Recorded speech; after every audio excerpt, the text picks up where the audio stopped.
Bonjour tout le monde. Alors aujourd'hui on va parler de... Oh je sais, des ondes gravitationnelles. Bravo, t'as bien lu le titre de la vidéo. Les ondes gravitationnelles, là c'est un sujet complexe. Mais vous inquiétez pas, on va rester simple. Le but c'est juste de nous émerveiller et de voir autrement. Bah, qu'est-ce que tu fais? Normalement cette phrase c'est pour la conclusion. Ouais, mais j'ai trouvé un truc mieux pour terminer cette vidéo. Tu verras bien. Allez, lançons la vidéo. Déjà, on parle bien d'une onde dans onde gravitationnelle. Prenez deux verres. Un rempli d'eau et un autre rempli de café. Top!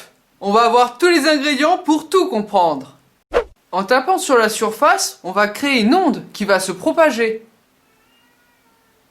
Mais notre onde gravitationnelle, elle aussi, elle se déplace.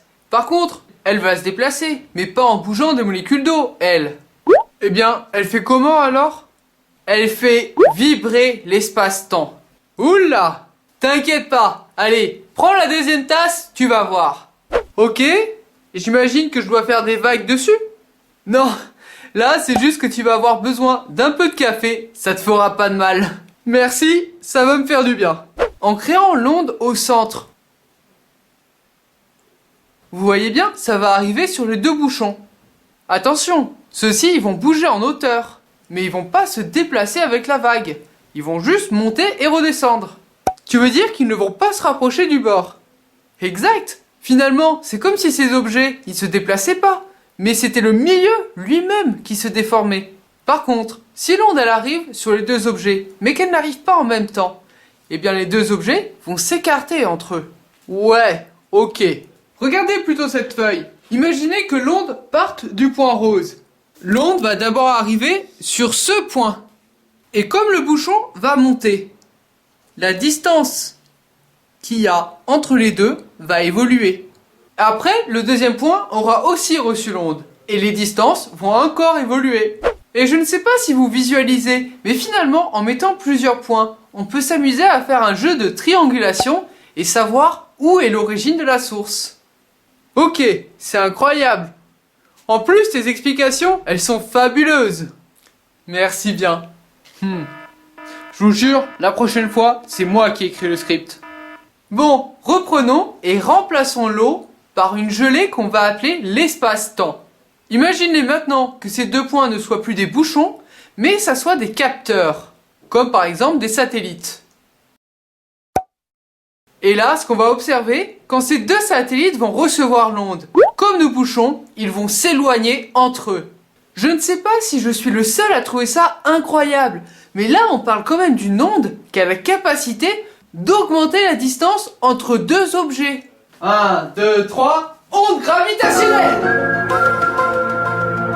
C'est vrai que dit comme ça, c'est ouf. Ouais, j'espère que c'est aussi votre avis. Dites-le moi dans les commentaires. Mais nous, on a tapé dans l'eau. Mais qu'est-ce qui crée ces ondes gravitationnelles? Et là, c'est encore plus incroyable. En fait, il s'agit de la fusion de deux trous noirs. What? Cette fusion, elle crée un nouveau trou noir et elle engendre des ondes gravitationnelles. Attends, si je résume, on prend deux capteurs. Ces deux capteurs, ils vont s'éloigner entre eux. Ouais. Et cet éloignement, ça prouve l'existence des trous noirs. Waouh! Exactement. Mais cette détection, elle n'a pas été simple. C'est simple. Déjà, deux trous noirs, ça fusionne pas tous les jours ensemble. En plus, il faut pas s'imaginer qu'on observe un grand déplacement entre deux objets.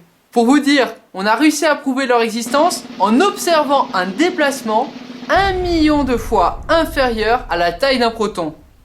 Puis, une autre raison. Oula, je sens que tu vas terminer sur quelque chose de complexe. Non, non, au contraire, et c'est toi qui vas la deviner. Et toi aussi, qui nous regarde.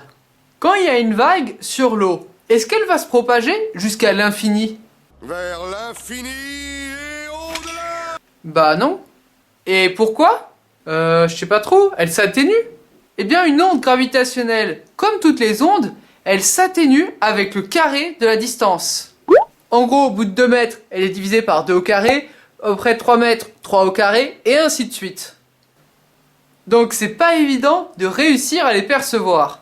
J'espère que cette vidéo vous aura plu. Et attention, une seconde partie va paraître. Hey, ça veut dire pensez à vous abonner.